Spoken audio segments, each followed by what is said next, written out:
আসসালামু আলাইকুম। তোমরা সবাই কেমন আছো? আশা করি সবাই অনেক ভালো আছো। তো প্রতিদিনের মতো আরেকটা ভিডিও নিয়ে হাজির হলাম তোমাদের মাঝে। তো 2 ছেলেকে নিয়ে কোথায় যাচ্ছি দেখতে থাকো পুরো ভিডিওটা। তো এই তো হাঁটতে হাঁটতে চলে আসলাম টাউনে। তো ছেলের পাঞ্জাবির মাপ নিচ্ছে, সামনে যেহেতু ঈদ চলে এসেছে। তো বড় ছেলে বলছে, আম্মু এটুকু লম্বাই ঠিক আছে। তো আঙ্কেলটাও বলছিল, দেখেন আপা ঠিক আছে কিনা, এতটুকু লম্বা। আমি বলেছি হ্যাঁ ঠিক আছে। তো এখন বাচ্চারা ওদের মন মতো জামা কাপড়ই বলেন সব কিছু ওদের মন মতোই করতে চায় এখনকার বাচ্চা। কিন্তু আমরা ছোটবেলায় বাবা মা কথা শুনতাম, যেভাবে বলতো সেভাবেই করতাম। তো এখন ডিজিটাল যুগের সাথে বাচ্চারা কথা বলে। তো যাই হোক, 2 ছেলেকে নিয়ে এখানে আছি এখন। ছোট ছেলের পাঞ্জাবির মাপটা নিচ্ছে, দেখতে পাচ্ছ। তো ছোট মানুষ একটু দুষ্টুমি করে, মাপ নিচ্ছিল তখন লাফালাফি করছিল একটু। ছোট মানুষ তো বোঝে না। যাই হোক, তোমরা সবাই আমার 2টা ছেলের জন্য দোয়া করবে মন থেকে।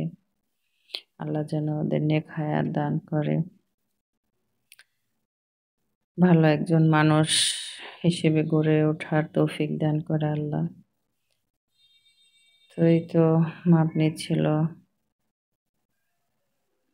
তো আমি গেঞ্জিটা পরানোর পরে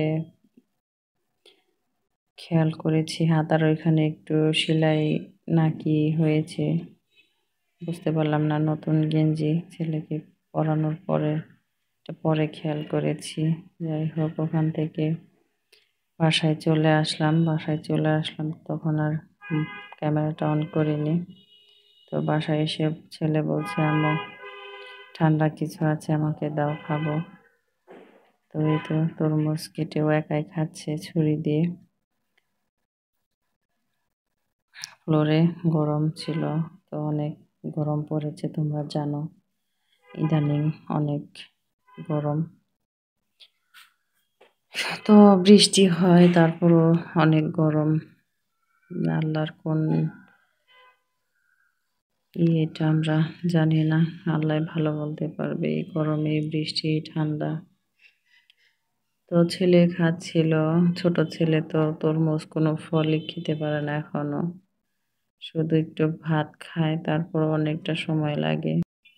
তোমরা ভালো থাকবে, সুস্থ থাকবে।